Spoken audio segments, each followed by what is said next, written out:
রঘুনাথ ঠাকুরের পূজারিণী।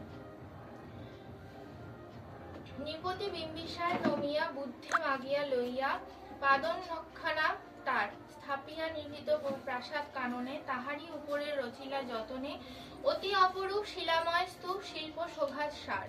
সন্ধেবেলায় সূচিবাস পুরী রাজবধূ রাজবালা আসিতেন ফুল সাজায় ডালায় স্তূপ পদমূলে সোনার থালায় আপনার পথে দিতেন জ্বালায় কনক প্রদীপ মালা। অজাতশত্রু রাজা হলো যবে পিতার আসনে আসি পিতার ধর্ম শোনিতের স্রোতে মুছিয়া ফেলিল রাজপুরী হতে সপিল যোগ্য অনল আলোতে বৌদ্ধ শাস্ত্র রাশি। কহিল ডাকিয়া অজাতশত্রু রাজপুর নারী সবে বেদ ব্রাহ্মণ রাজ্য ছাড়া আর কিছু নাই হবে। পূজা করিবার এই কটি কথা যেন মনে সার ভুলিলে বিপদ হবে।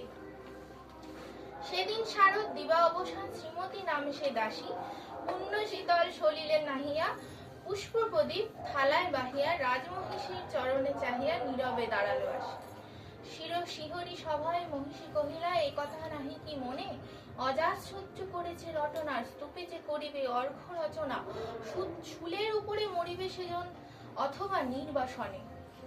সেথা হতে ফিরি গেল চলি ধীরে বধূ অমিতার ঘরে সম্মুখে রাখিয়া স্বর্ণ মুকুর বাঁধিতেছিল সে দীর্ঘ চিকুর আঁকিতেছিল সে যত্নে সিঁদুর সীমন্ত সীমা পড়ে। শ্রীমতীরে হেরি বাকি গেল রেখা কাঁপে গেল তার হাত কহিল অবোধ কি সাহস বলে এনেছিস পূজা এখনই যা চলে এ কথা দেখিবে ঘটিবে তাহলে বিষম বিপদপাত। অস্ত রবির রশ্মি আভায় খোলা জানালার ধারে কুমারী শুক্লা বসে একাকিনী পড়িতে নীরত কাব্য কাহিনী চমকি উঠিল শুনি কিঙ্কনি চাহিয়া দেখিল দ্বারে। শ্রীমতীরে হেরি পুঁথি রাখি ঘুমে দ্রুত পদে গেল কাছে কহে সাবধানে তার কানে কানে রাজার আদেশ আজি কে না জানে এমন করে কি মরণের পানে ছুটিয়া চলিতে আছে।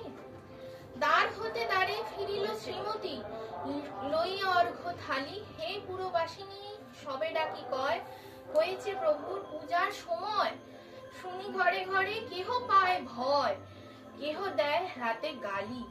দিবসের সেই আলোক মিলালো নগর সৌধ পরে পথ জনহীন আধারে বিলীন কলকোলাহল হয়ে এলো ক্ষীণ আরতি ঘণ্টা ধ্বনিল প্রাচীন রাজ দেবালয় ঘরে।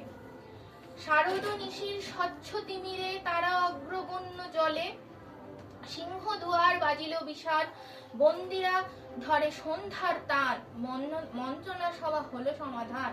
দাড়ি ফুকারিয়া বলে এমন সময় হেরিল চমকি প্রাসাদে প্রহরী যত রাজার বিজন কানন মাঝারে স্তূপ পদমূলে গহন আধারে জ্বলিতেছে যেন সারে সারে প্রদীপ মালার মতো।